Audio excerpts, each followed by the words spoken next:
Hello दोस्तों, आप सभी को गुड मॉर्निंग। जैसा कि आप इस चैनल पे कंपटीशन से रिलेटेड और सोशोलॉजी सब्जेक्ट के नियर अबाउट सभी टॉपिक पे वीडियो आपको प्राप्त होंगे, क्योंकि हमें कुछ बच्चों जैसे यूजी लेवल के बच्चों का मेल प्राप्त हुआ कि सर सोशोलॉजी के जो बेसिक्स नॉलेज हैं, समाजशास्त्र कैसे उदय हुआ, समाजशास्त्र कैसे आया, कहाँ स्टार्ट हुआ, भारत में समाजशास्त्र की उदय कैसे हुई, समाजशास्त्र का विकास किस थिंकर के द्वारा ज़्यादा से ज़्यादा डिफाइन किया गया। ये जो सब्जेक्ट है ये UG PG competitions NET JRF PhD आप सभी को काम आएगी। तो आप सभी से गुजारिश है ज़्यादा से ज़्यादा इस वीडियो को शेयर करें और ज़्यादा से ज़्यादा लोगों को सब्सक्राइब कराने की कोशिश करें और अपने आप को भी सब्सक्राइब करें। कोई भी समस्या आपको अगर आती है सब्जेक्ट से रिलेटेड, चाहे वो बुक्स संबंधी हो,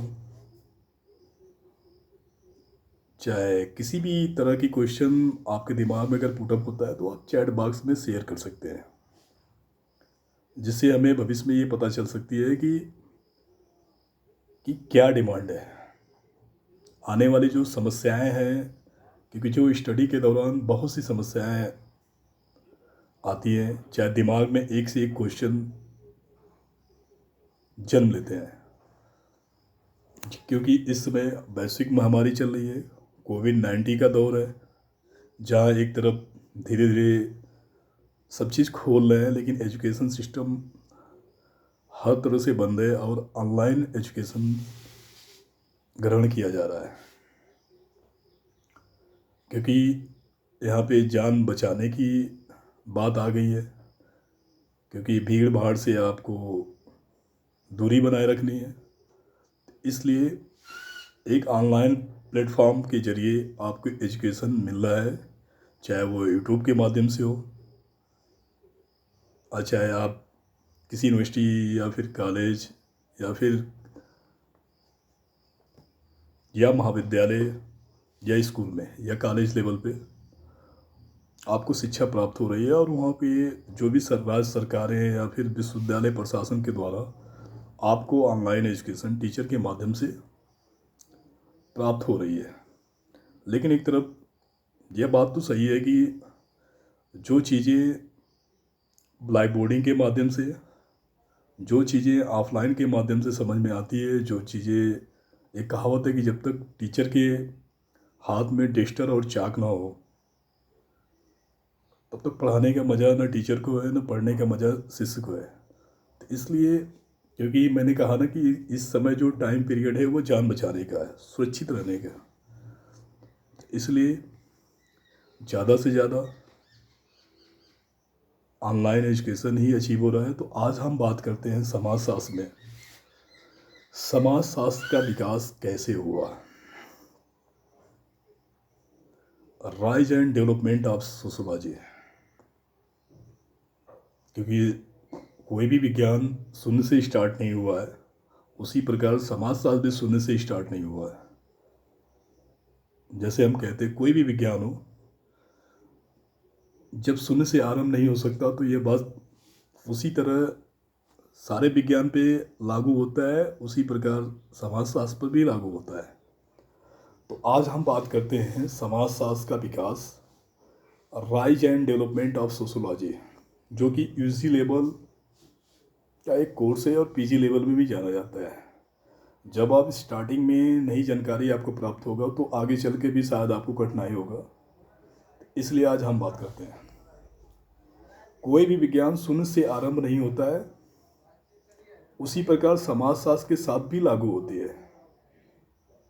इस संबंध में रॉबर्ट बीर स्टडी या रॉबर्ट बीर स्टेट ने एक अपना उल्लेखनीय विचार दिया है कि समाजशास्त्र की जो विषय वस्तु है काफ़ी पुरानी है।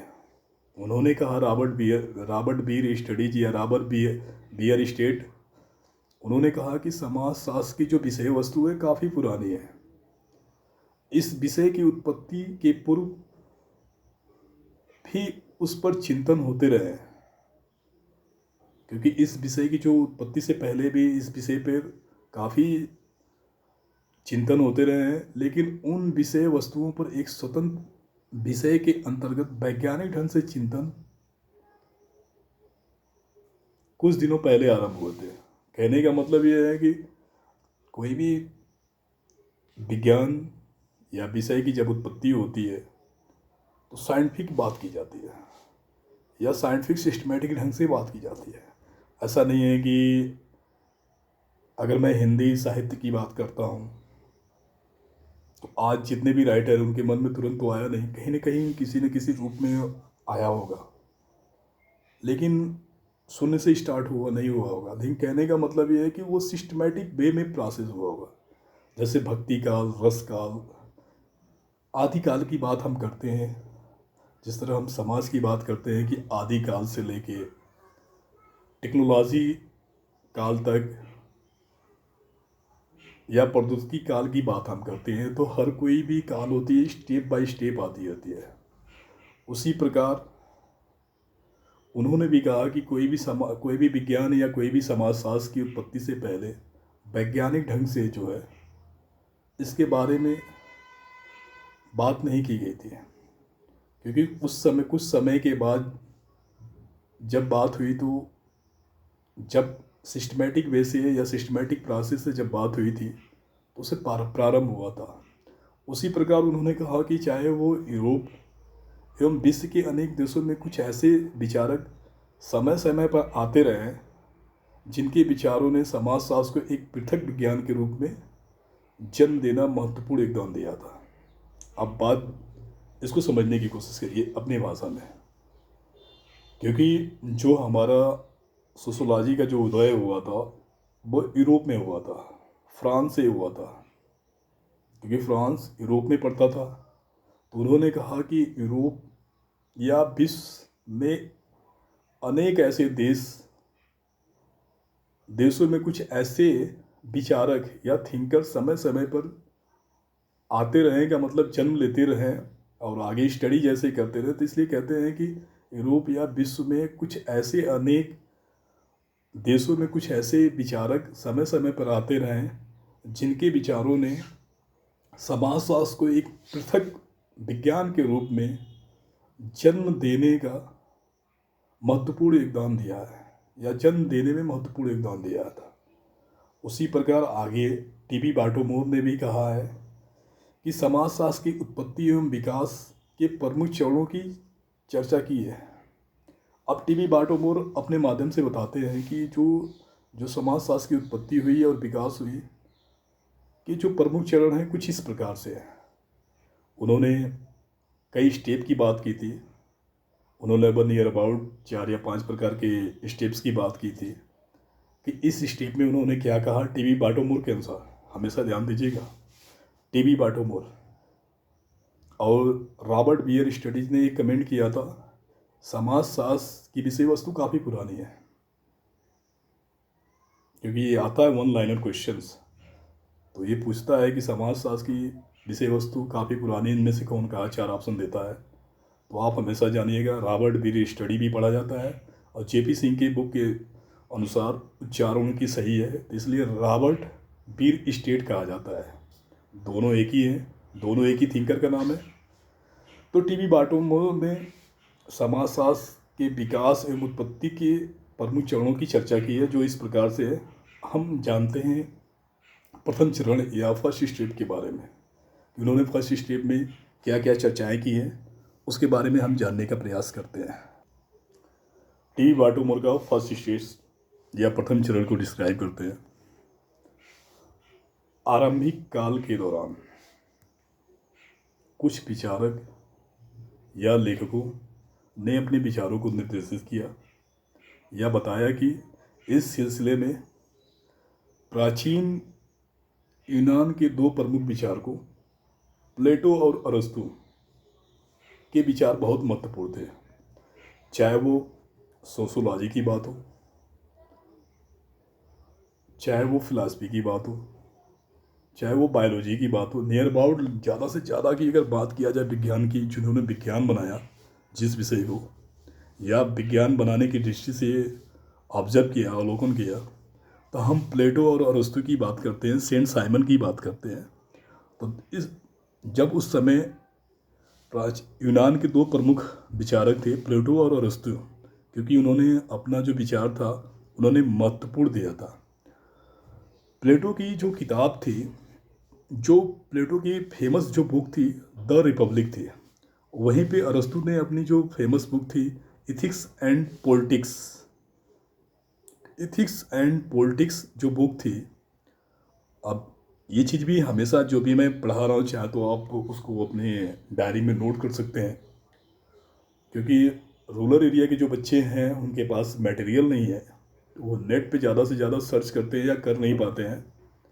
तो इसलिए कुछ चीज़ें आप नोट करने की आदत डालते रहिए, क्योंकि सुनना अच्छी बात है, लेकिन सुनकर समझकर लिखना, फिर बाद में आप रिप्लाई करते हैं तो ज़्यादा बेटर होती है। तो उस समय दो विचारक बहुत महत्वपूर्ण थे, प्लेटो और अरस्तु। जो प्लेटो की जो फेमस बुक थी द रिपब्लिक, और अरस्तु की जो फेमस बुक थी इथिक्स एंड पॉलिटिक्स। अब इनमें जो तत्कालीन सामाजिक जीवन के अनेक पहलुओं से संबंध चर्चाएं की है उन्होंने। द रिपब्लिक और इथिक्स एंड पॉलिटिक्स दोनों विचारक ने अपने अपने किताब में जो है सामाजिक जीवन के अनेक पहलुओं के बारे में उन्होंने चर्चाएं की है।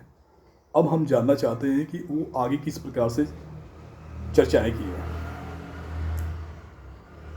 इन पुस्तकों में पारिवारिक जीवन, रीति रिवाज, स्त्रियों की स्थिति आदि का स्पष्ट वर्णन मिलता है। मैंने कहा ना कि जब सामाजिक जीवन की बात किए हैं तो उनमें अनेक पहलू जुड़ते हैं, तो दोनों पुस्तकों में ये चीज़ समझ में आती है कि पारिवारिक जीवन, रीति रिवाज और स्त्रियों की स्थिति आदि का एक स्पष्ट वर्णन मिलता है। इन तमाम विचारकों की कृतियाँ अपने अपने समाज की समस्याओं को लेकर वर्णन करती है। समाजशास्त्र के लिए भी ये रचनाएं आगे चलकर बहुत ही उपयोगी सिद्ध होती है, क्योंकि हम कहते हैं समाजशास्त्र समाज प्रगति का विज्ञान है, ठीक है। Science of order and social progress की बात करते हैं। तो इस तरह हम कह सकते हैं कि समाजशास्त्र के लिए ये रचनाएं आगे चलकर काफ़ी उपयोगी या काफ़ी उपयोगी सिद्ध साबित हुई है। ये था पहला चरण। पहले चरण में टीवी बाटोमोर ने आरंभिक काल की बात किया, जो कुछ ऐसे विचारक और लेखक जन्म लेते हैं जो उनके विचारों को निर्देशित किया जाता है। इस सिलसिले में यूनान के दो ऐसे विचारक थे, प्लूटो और अरस्तु। जो प्लूटो की फेमस बुक थी द रिपब्लिक, अरस्तु की फेमस बुक थी इथिक्स एंड पॉलिटिक्स। इन दोनों किताबों में ज़्यादा से ज़्यादा सामाजिक जीवन के अनेक पहलुओं को के बारे में चर्चाएं की जाती है। और इन पुस्तकों में देखने को ये भी मिलता है कि जो पारिवारिक जीवन, रीति रिवाज और स्त्रियों की दशा आदि के बारे में स्पष्ट वर्णन मिलता है। इसलिए हम कह सकते हैं कि जो विचारकों की जो कृतियाँ थी अपने अपने समाज की समस्याओं का वर्णन किया है। इसलिए हम कह सकते हैं कि समाजशास्त्र के लिए ये रचनाएं आगे चलकर बहुत ही उपयोगी सिद्ध साबित हुई है। अब हम आते हैं टीवी बाटोमोर की दूसरी स्टेप के बारे में, कि उन्होंने दूसरे चरण में क्या क्या बताया। इस चरण में हम 6ठी शताब्दी से लेकर 14वीं शताब्दी के काल को रखते हैं। ये चीज़ इतिहास व्यू ऑफ पॉइंट्स के बारे में भी आप जानिए, क्योंकि ये हिस्ट्री में ज़्यादा से ज़्यादा ये जो पीरियड टाइम होता है पूछता है। लेकिन टीवी बाटोमोर के अनुसार जो सेकेंड स्टेप था, जो टाइम पीरियड था, उन्होंने बता दिया था कि 6ठी सेंचुरी से लेके 14वीं सेंचुरी के बीच के टाइम पीरियड को हम रखते हैं। अब 6ठी सेंचुरी और 14वीं सेंचुरी के बीच में जो चेंजिंग हुई, चाहे वो सोसाइटी को लेके हुई और चाहे सोसाइटी की स्थिति या सिचुएशन को लेकर डेवलपमेंट हमने किया, क्या क्या चेंजिंग हुई, क्या क्या चीज़ें ज़रूरत हुई, उस चीज़ के बारे में या उस टाइम पीरियड के दौरान की चीज़ों के बारे में हम स्टडी करेंगे टीवी बाटोमोर के अनुसार। उन्होंने कहा कि इस चरण में 6वीं शताब्दी से लेकर 14वीं शताब्दी के काल को हम रखते हैं। इस पूरे चरण में सामाजिक जीवन का अधिकांश व्याख्याएं दार्शनिक हुआ करते थे। क्योंकि मैंने कहा था कि कहीं न कहीं सोशियोलॉजी किसी न किसी रूप में जब स्टार्ट हुआ तो यूनिवर्सिटीज़ में कहीं न कहीं वो पढ़ाया गया किसी न किसी अटैचमेंट करके, चाहे वो इकोनॉमिक्स में हो, चाहे फिलासफी में हो, चाहे एंथ्रोपोलॉजी में हो। तो उससे पहले जब समाजशास्त्र नहीं आया था या समाजशास्त्र की बात या सोसाइटी की बात हम कुछ भी करते तो फिलासफी में करते थे, दार्शनिक करते थे, इसलिए फिलासफर की बात करते थे। तो इस पूरे चरण में सामाजिक जीवन के अधिकांश व्याख्याएं दार्शनिक हुआ करती थे, जिनमें समय समय पर धर्म का सहारा लिया जाता था। क्योंकि जब दार्शनिक होगी तो कहीं न कहीं धर्म से संबंधित तो होगी। फिलासफर हमेशा जो है रिलीजियस की बात करता था। तो इसलिए सामाजिक जीवन की अधिकांश व्याख्याएं दार्शनिक हुआ करती थी, जिनमें समय समय पर धर्म का सहारा लिया जाता था। दूसरे चरण के अंत में कुछ ऐसे चिंतक या विचारक मिलते हैं जिनके विचारों से यह मालूम होता है कि उस काल में दर्शन और धर्म की जगह तर्क प्रधान हो गया था।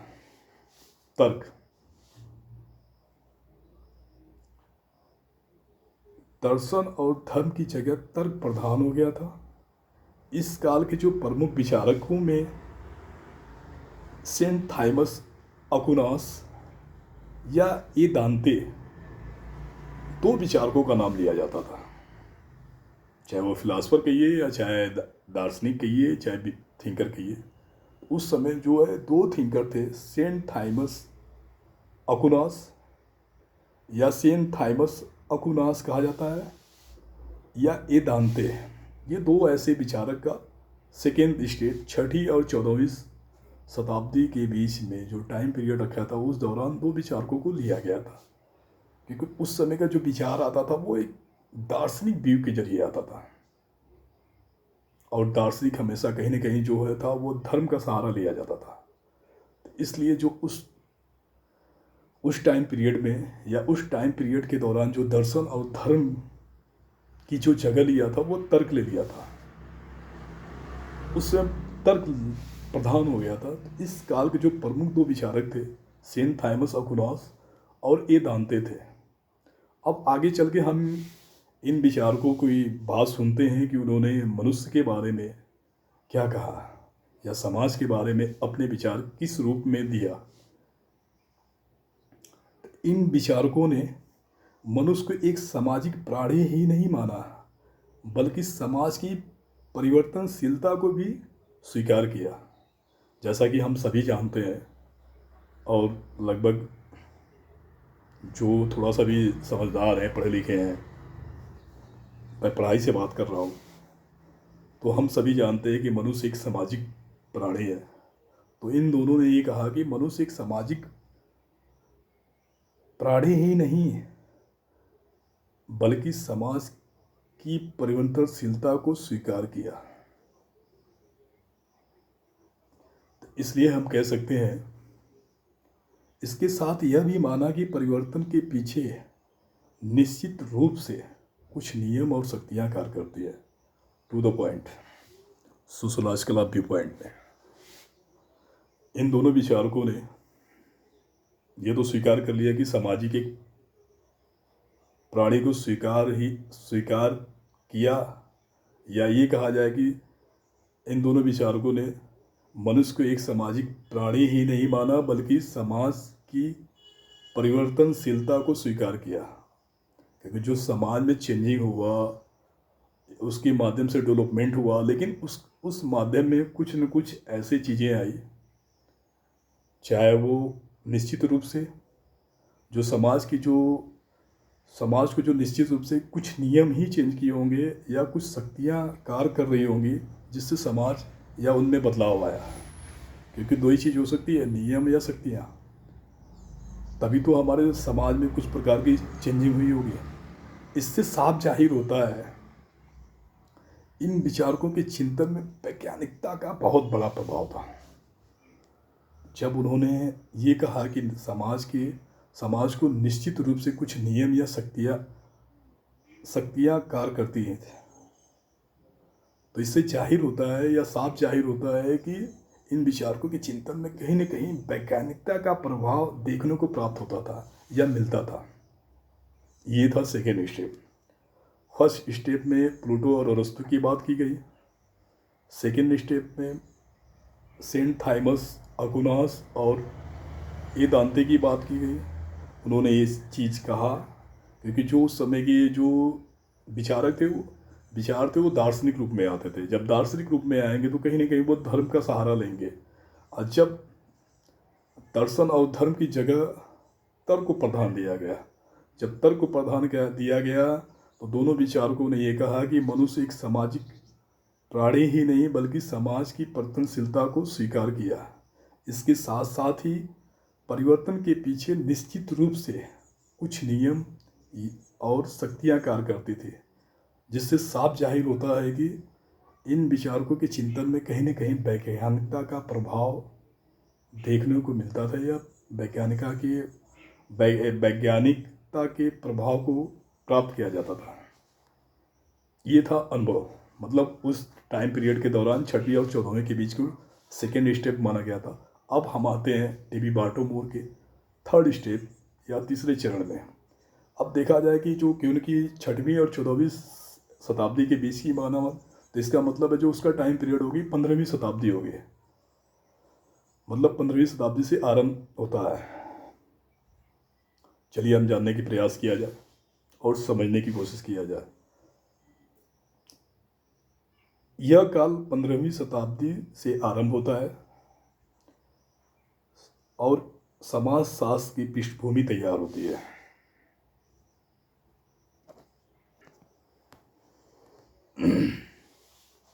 समाजशास्त्र की पृष्ठभूमि तैयार होती है।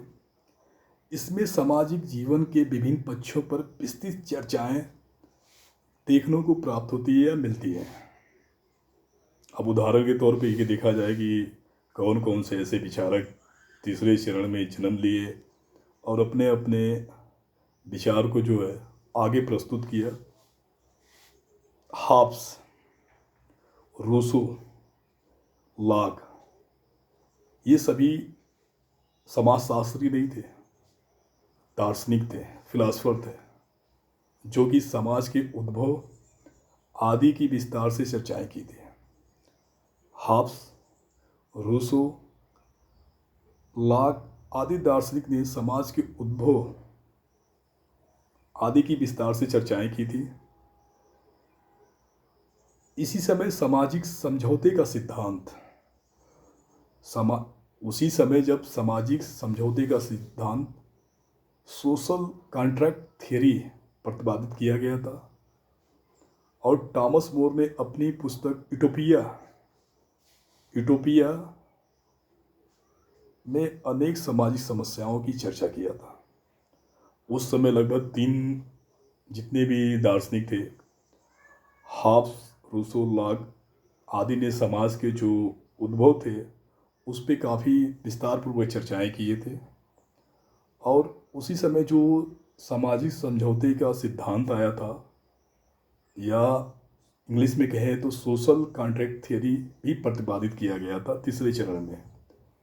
और उसी समय जो टॉमस मोर ने अपनी पुस्तक यूटोपिया में अनेक सामाजिक समस्याओं की चर्चा किया था। ये था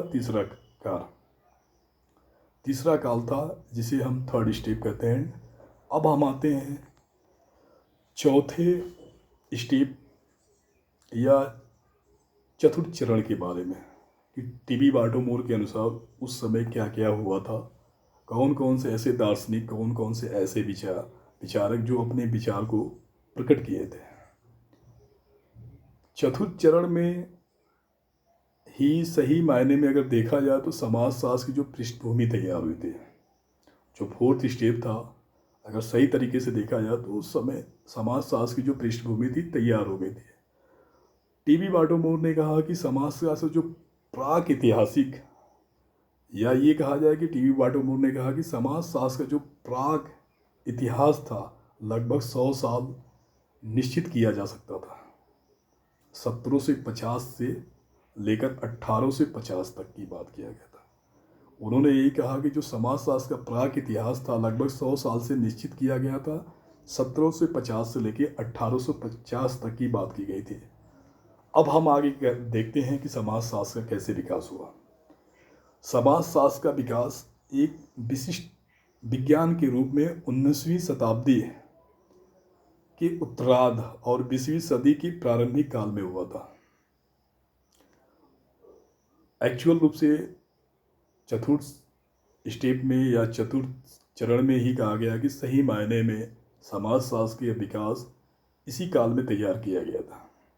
वहीं पे टीबी बाटोबोर ने कहा कि समाजशास्त्र का जो प्राक इतिहास है लगभग 100 साल का निश्चित किया जा सकता था, जो 1750 से लेकर 1850 की बात की गई थी।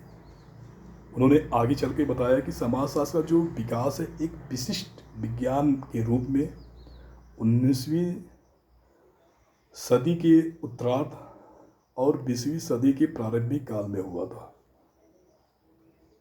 टू द पॉइंट, यह आधुनिक समाजशास्त्र का निर्माण काल भी माना जाता है। चतुर्थ चरण के कुछ प्रमुख विचारकों में या चिंतकों में मॉन्टेस्क्यू, अगस्टाम, स्पेंसर, कार्ल मार्क्स आदि के नाम विशेष रूप से उल्लेखनीय माना जाता है, क्योंकि इन्होंने भी समाजशास्त्र को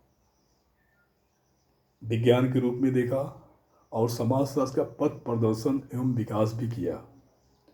इसीलिए कार्ल मार्क्स ने भी कभी समाजशास्त्र जैसे शब्द का प्रयोग अपने किसी लेख या पुस्तक में नहीं किया, लेकिन समाजशास्त्र के विकास में अनेक वैचारिक योगदानों की अहम भूमिका दिया। कार्ल मार्क्स को भी मैक्स वेबर हुआ, ऑगस्ट कॉम्ट हुआ, हर्बर्ट स्पेंसर हुआ, मॉन्टेस्क्यू हुआ, ये जो कि इन सबों के जो विचार थे कहीं न कहीं काफ़ी उल्लेखनीय माने जाता था और इन्होंने समाजशास्त्र के विकास में काफ़ी योगदान भी दिया। अब हम देखते हैं आगे चल के, क्योंकि मैंने कहा कि इस काल में जो है समाजशास्त्र की पृष्ठभूमि तैयार की गई थी। अब हम बात करते हैं सामाजिक क्रांति, आर्थिक क्रांति की बात होती है, कैसे कैसे जो है महत्वपूर्ण घटनाएं हुई और उस माध्यम से जो है कि उस समय स्टडी हो रही थी। औद्योगिक एवं फ्रांसीसी क्रांति इसी काल में महत्वपूर्ण घटनाओं में से एक माना जाता था। इन घटनाओं ने पुरानी सामाजिक एवं आर्थिक समस्याओं को छोड़ दिया था। औद्योगिक क्रांति के फलस्वरूप अर्थव्यवस्था में काफ़ी नए नए परिवर्तन आए, जैसे कल कारखानों का विकास हुआ, आधुनिक मुद्रा व्यवस्था में परिवर्तन हुआ, प्रचुर उत्पादन की वृद्धि हुई, मजदूरी व्यवस्था में परिवर्तन आदि देखने को प्राप्त हुआ। वहीं दूसरी तरफ सामाजिक क्षेत्र में पुराने सांस्कृतिक मूल्यों एवं धर्म की जड़ें हिलने लगी। बुद्धिवाद, जिसे इंग्लिश में रेशनलिज्म, तथा तर्क और लॉजिक का विकास हुआ। एक तरफ इन चीज़ों में परिवर्तन हुआ तो दूसरी तरफ कहीं न कहीं सामाजिक क्षेत्र में जो पुराने सांस्कृतिक मूल्य और धर्म की जो जड़ें थी वो हिलने लगी थी। तब बुद्धिवाद और तर्क का विकास हुआ। गांव के स्थान पर नगरों का विकास हुआ। सामंती वर्ग की जगह औद्योगिक वर्ग का विकास हुआ। विस्तृत एवं संयुक्त परिवार के स्थान पर मूल परिवारों का विकास होने लगा। राजनीतिक क्षेत्र में व्यक्तित्व स्वतंत्रता, लोकतंत्री मूल्यों में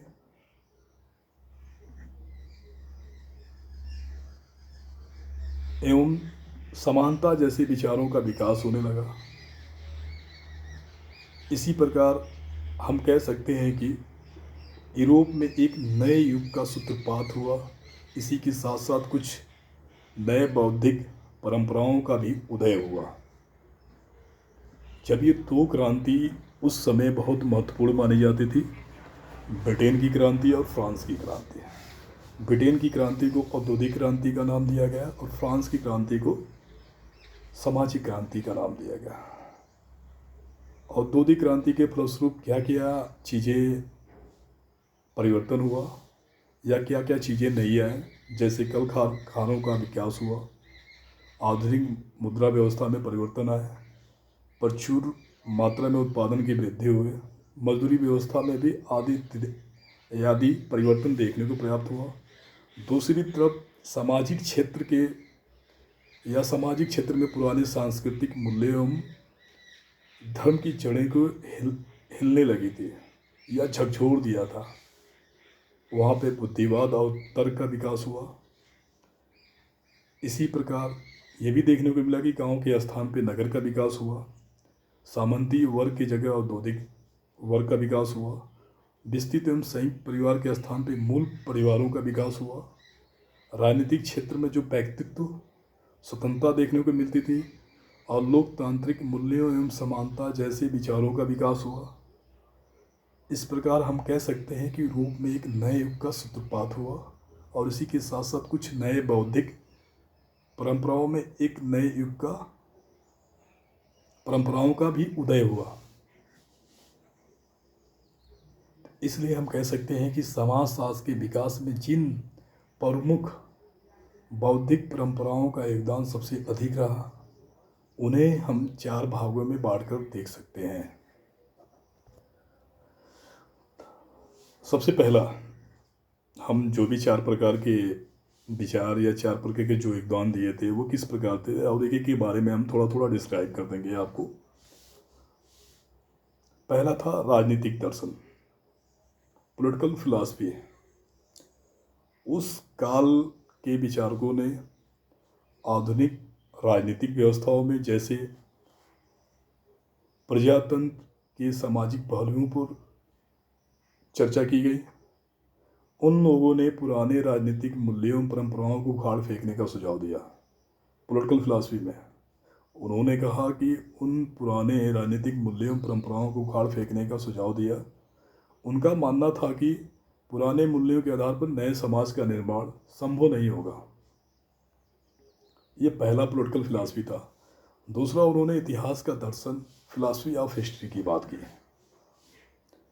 इस काल के जो प्रमुख विचारकों जैसे एडम स्मिथ, GWF हेगल की बात, एडम फर्गसन की बात, सेंट साइमन की बात की जाती है, ऑगस्ट कॉम्टे की बात कही जाती है, कार्ल मार्क्स की बात की जाती है।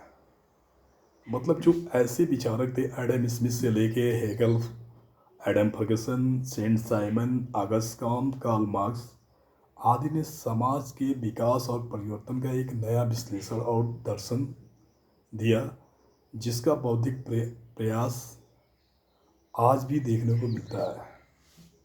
कहने का मतलब, जो फिलॉसफी ऑफ हिस्ट्री की बात हम करते हैं, ऐसे ऐसे जो विचार हैं जो वर्तमान समय में या वर्तमान परिप्रेक्ष्य में आज हम उनके जो बौद्धिक प्रयास किए थे उस टाइम पीरियड में आज हम प्रेजेंट सिनेरियो में उसको देखने को प्राप्त होता है।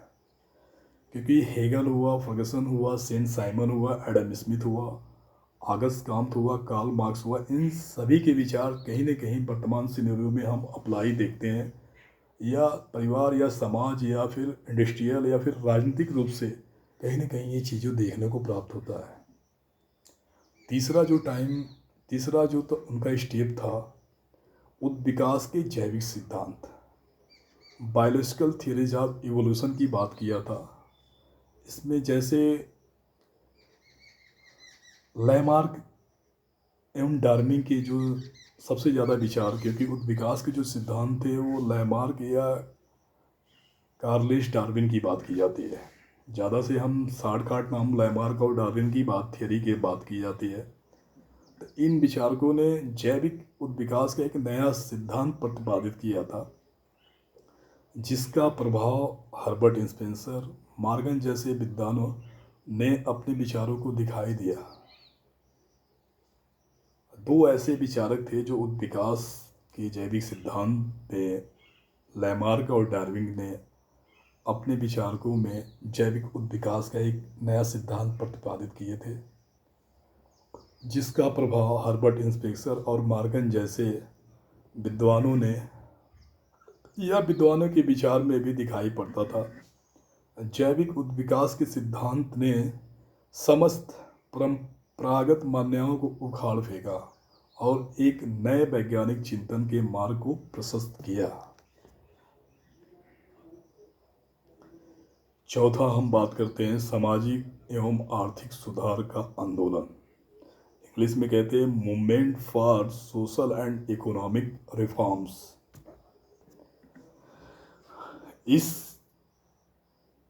चरण में जो सामाजिक आर्थिक सुधार के आंदोलन थे, उनमें कुछ ऐसे विचारकों ने जन्म लिया, या ये कहें कि उन विचारकों ने अपना कुछ ऐसे विचार के माध्यम से औद्योगिक एवं फ्रांसीसी क्रांति से उत्पन्न विभिन्न प्रकार की जो सामाजिक आर्थिक समस्याओं के अध्ययन हेतु उन्होंने कुछ ऐसी पद्धति का प्रयोग किया, जैसे सर्वेक्षण पद्धति के प्रयोग पर बल दिया।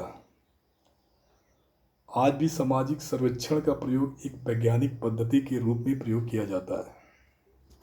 मैंने कहा ना कि अगर समाज में कुछ चेंजिंग हो रहा है या सोशल साइंसेज में जो रिसर्च होते हैं, पीएचडी होते हैं, कुछ समाज में आप आमूलचूल परिवर्तन को देखना चाहते हैं, तो ज़्यादा से ज़्यादा हम सामाजिक सर्वेक्षण का प्रयोग करते हैं, जो कि एक वैज्ञानिक पद्धति के रूप में प्रयोग किया जाता है। तो उन्होंने कहा कि समाजशास्त्र के विकास के संबंध में जो टीवी बाल्टीमोर ने अपने उपयुक्त विचार से जटिल सहमति व्यक्त करते हैं, और उनका कहना है कि समाजशास्त्र की उत्पत्ति दो विरोधी विचारधाराओं के बीच, टी बाल्टीमोर आगे चल के उन्होंने बताते हैं कि समाजशास्त्र की जो उत्पत्ति हुई थी दो विरोधी विचारधाराओं के बीच अंतःक्रिया से उत्पन्न हुई थी। तो हम जानना चाहते हैं कि वो दो विचारधारा कौन कौन सी थी। पहली विचारधारा के रूप में प्रगति की विचारधारा, जिसे इंग्लिश में आइडियोलॉजी ऑफ प्रोग्रेस, दूसरे को हम व्यवस्था की विचारधारा या आइडियोलॉजी ऑफ ऑर्डर की बात हम करते हैं। यानी जो दो विरोधी विचारधाराओं से बीच जो अंतःक्रिया हुई थी, उस कारण से समाजशास्त्र की उत्पत्ति हुई थी। पहली प्रगति की विचारधारा, दूसरी व्यवस्था की विचारधारा। अब पहली विचारधारा को हम 18वीं सदी के विचारधारा मानी जाती है। प्रकृति की विचारधारा को मानने वाले की मान्यता यह थी कि समाज प्रकृति का एक अंग है, इसलिए प्रकृति के नियम समाज में भी लागू होता है, क्योंकि समाज जो है एक प्रकृति है, यानी सोसाइटी एक नेचर का पार्ट है। इसलिए हम कह सकते हैं कि प्रकृति का नियम समाज पर भी लागू होता है।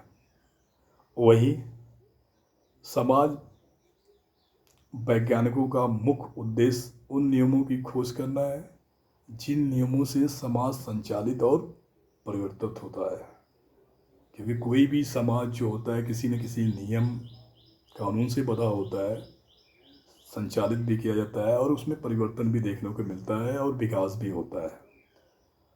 वहीं दूसरी तरफ जो औद्योगिक और फ्रांसीसी क्रांति के फलस्वरूप यूरोपीय समाज में एक संक्रांति काल से गुजरा था, पुराने नियम, मूल्य एवं विचार टूट रहे थे, उनकी जगह नए सामाजिक नियम एवं कानून उदित हो रहे थे। क्योंकि जब कोई चीज़ों में अगर क्रांति होती है तो ये बात सही है कि उस टाइम के जो नियम थे, मूल्य थे, विचार थे, जब आपस में टूट रहे थे तभी तो उसकी जगह नए नियम को लेके ही तो क्या नाम है कि मूवमेंट होता है। अगर मैं इस चीज़ को नए उदाहरण के तौर पे कहा जाए कि एमएसपी के लोग एमएसपी को लेकर, जहाँ एक तरफ केंद्र सरकार अपने कृषि कानून में चेंजिंग कर रही है, जहाँ किसान एक बड़े तबका है कई राज्य में, जैसे राजस्थान, हरियाणा, उत्तर प्रदेश, पंजाब, ऐसे राज्यों के जो किसान हैं सबसे ज़्यादा देखने को प्राप्त होते हैं, जहाँ सबसे ज़्यादा एग्रीकल्चर की जाती है। तो आज भी लेकर इस कोविड-19 की महामारी में जहाँ एक कृषि आंदोलन हो रहा है, क्योंकि जो वो नियम कानून ला रहे हैं उस नियम कानून का वो लोग विरोध कर रहे हैं कि नहीं एमएसपी लाना है, तो इस क्योंकि उसमें जो एमएसपी ला रहे हैं छोटे किसान को लाभ नहीं हो रहा है। तो हम वो एक अलग टॉपिक है, तो उस चीज़ में जो उसके नियम जो मूल्य जो विचार थे उसको मानने को तैयार नहीं है, इसलिए किसी चीज़ को जबरदस्ती थोपने के लिए उसका विरोध किया जाता है, जो एक मूवमेंट के रूप में तब्दील होता है। तो कहने का मतलब है कि जो औद्योगिक या फ्रांसीसी जो क्रांति थी, क्रांति के जो फलस्वरूप जो यूरोपीय समाज में उस दौरान देखने को मिला था, उसमें पुराने मूल्य या पुराने नियम एवं विचार टूट रहे थे और उनकी जगह नए सामाजिक नियम और कानून उदित हो रहा था। समाजों में व्याप्त अव्यवस्थाएं फैल रही थी। इसके परिणाम स्वरूप बुद्धिजीवी जगत में एक विरोधी विचारधारा का विकास 19वीं सदी के प्रारंभिक काल में हुआ, जिसे हम व्यवस्था का विचारधारा आइडियोलॉजी ऑफ ऑर्डर के नाम से जाना जाता है। इस विचारधारा का नाम इसलिए ऐसा हुआ कि इसे मानने वाले विचारक पूर्ण व्यवस्थित समाज की बात करते थे।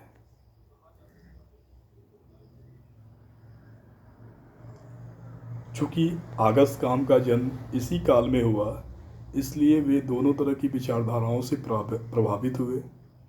जैसा कि पहले कहा जा सकता था कि आगस्त काम्त ने ही सर्वप्रथम समाज के अध्ययन के लिए एक अलग विज्ञान की कल्पना किए थे।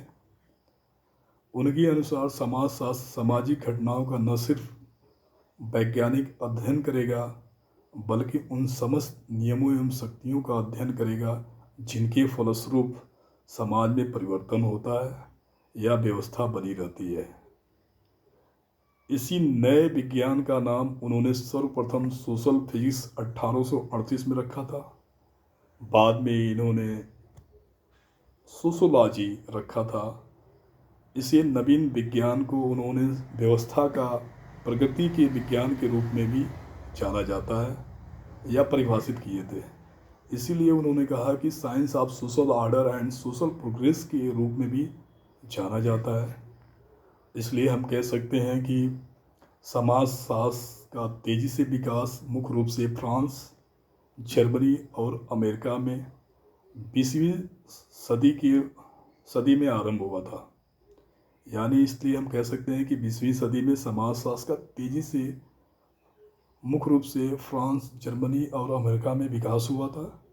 इसके बावजूद भी ब्रिटेन में बड़े बड़े समाजशास्त्री एवं सामाजिक चिंतक हुए।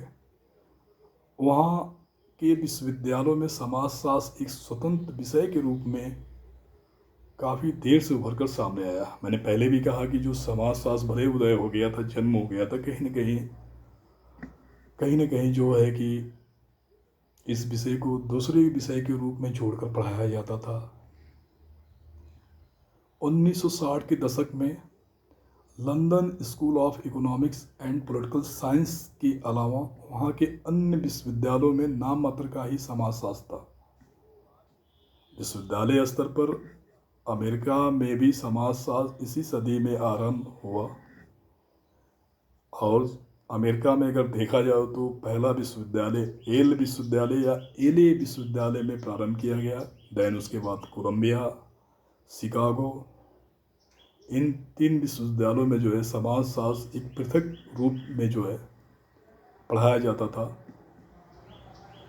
अगर हम समाजशास्त्र के विस्तार की गति भले धीमी रही हो, उस समय भले समाजशास्त्र की जो गति थी या विकास था उसकी गति बहुत धीमी रही हो, लेकिन हार्वर्ड विश्वविद्यालय ने अमेरिका का सबसे पुराना विश्वविद्यालय होते हुए भी समाजशास्त्र विभाग की जो शुरुआत की गई थी 1930 में बात की गई थी।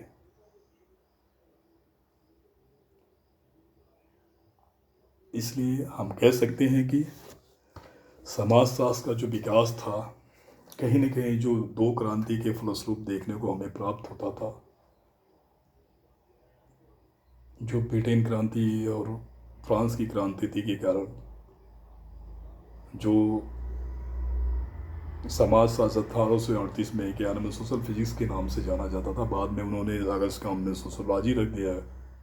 इसीलिए science of social order and social progress के नाम से भी परिभाषित किया। और आगे चलकर उन्होंने धीरे धीरे जो इस समाजशास्त्र का विकास भले हुआ, धीमी गति से ही रही, लेकिन शास्त्र को 1930 के बाद ही समाजशास्त्र को एक पृथक के रूप में पाया गया। और अमेरिका में जो समाजशास्त्र जो पृथक रूप से जिस विश्वविद्यालय में पढ़ाया गया तो एले विश्वविद्यालय था, और अमेरिका का सबसे उसके बाद शिकागो हुआ। तो इस तरह कहीं ना कहीं हम समाजशास्त्र, आपको जो समाजशास्त्र के बारे में मैंने बताया, टीबी बाल्टीमोर के 4 स्टेप के बारे में, और तो कहीं ना कहीं आप ये चीज़ देखने को आपको प्राप्त होता है कि इतिहास के व्यू पॉइंट से या सोशोलॉजी के व्यू पॉइंट से। तो ज़्यादा से ज़्यादा आप लोग इसको समझने का कोशिश करिएगा। अगर आपको इससे कोई समस्याएं आती है, ये मान के चलिए कि आपको इन फ्यूचर और भी इससे रिलेटेड छोटी छोटी वीडियो के रूप में मिलेगी, क्योंकि ये टॉपिक बहुत बड़ा था। क्योंकि अभी तो हमने समाजशास्त्र का विकास की बात किया, जो वेस्टर्न कंट्री या यूरोप या विश्व में कहीं भी बात किया गया, अभी इंडिया के पर्सपेक्टिव में हम आपसे बात नहीं की है। इसलिए आज हम कह सकते हैं कि यह टॉपिक बहुत ही इम्पॉर्टेंट था, और इस टॉपिक से आप हो सकता है कि बहुत कुछ सीख सकते हैं। और एक बात आपसे कहना चाहूँगा कि ज़्यादा से ज़्यादा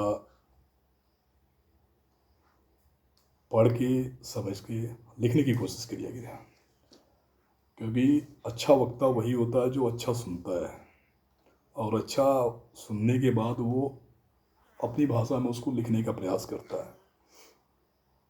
तभी तो आप अच्छा एक व्यूअर बन सकते हैं, अच्छा पढ़ने वाले स्टूडेंट बन सकते हैं, और अच्छा एग्ज़ाम में आप लिख सकते हैं। इसलिए आप ज़्यादा से ज़्यादा लिखने की कोशिश करिए, अपनी भाषा में ही लिखिए, लेकिन लिखिए। और आगे आपको जो वीडियो प्राप्त होंगे उसमें भारत में समाजशास्त्र कैसे उदय हुआ, या भारत में समाजशास्त्र का विकास कैसे हुआ, कब आया, क्यों आया, किस विश्वविद्यालय में आया, उसके अध्यक्ष कौन थे, उस वीडियो के बारे में बात की जाएगी। और आप लोगों से एक निवेदन है कि ज़्यादा से ज़्यादा इस वीडियो को शेयर करने की कोशिश करिए और सब्सक्राइब करने का प्रयास करिए, ताकि हमें भी कुछ प्रॉफिट हो। प्रॉफिट का मतलब ये है कि जब सब्सक्राइबर ज़्यादा हो जाएंगे तो मैं लाइव क्लास लूँगा और पीपीटी के माध्यम से पढ़ाने की कोशिश करूँगा। उसके बाद जो भी और भी माध्यम आते हैं उस माध्यम से आपको और भी आसानी पूर्वक सोशोलॉजी को आपको मैं मैथ्स के रूप में पढ़ाऊँगा। जिस प्रकार मैथ एक फार्मूले पर डिपेंड होता है, उसी तरह मैं आपको सोशोलॉजी को एक मैथ्स के रूप में पढ़ाऊँगा। आप सोशोलॉजी को अगर पढ़ने की इंटरेस्ट होगी तब। Thank you so much. आपका उज्जवल भविष्य हो।